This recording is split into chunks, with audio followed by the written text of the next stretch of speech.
Yeah, but I thought they were awesome. I mean, from that Louisiana girl who went first, who had kind of a long ectomorphic body, threw knees really well. I got the feeling she would have thrown elbows really well if she let him go against that really tough Brazilian girl, all the way to the final one where Oliveira, just was basically fought with his hands down the entire fight and took anything that guy wanted to throw at him and just kind of walked through it. And one thing I was really impressive, and I forget his name, forgive me, the bearded guy fighting Oliveira, I was impressed with how he just wouldn't go down and he kept walking forward.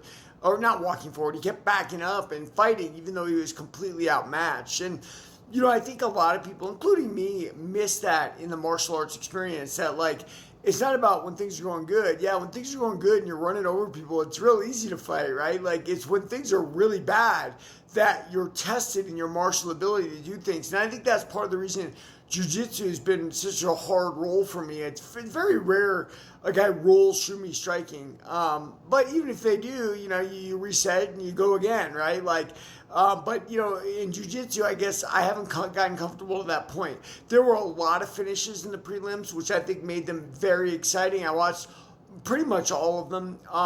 The fight versus, obviously, Brendan Allen versus Martin Vettori was something of note because those are two more mainline guys and prelim guys.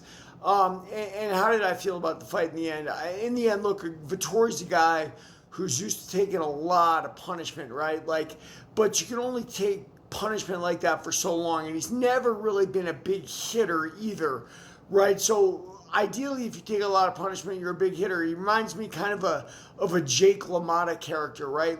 Who can take a million punches and keep going, but that lands up in the St. Valentine's Day Massacre, what happened to LaMotta versus Sugar Ray Robinson. But Brendan Allen looked great. What the announcer said, and I think it's true, Allen's got really dynamic tie kicks, the way he throws them up there. But people think of Allen as just a submission specialist. But look, last night that didn't matter because both of them just stood toe to toe and brawled it out, which was really fun for us. Did I think it was a 30-27 fight? I thought it was more 29-28, but I don't score, when I don't have to because it's not fun. It takes the enjoyment out of it. But yeah, man, those prelims were on fire. And I think sometimes when you get maybe a little bit of a lower end, a pay-per-view like that, the prelims being exciting really helped. And so it was a lot of fun. Yeah, listener, I watched all the prelims. I thought they were pretty awesome. A lot of stoppages. And yeah, there it is. Everybody, read my book, Warrior of the Light.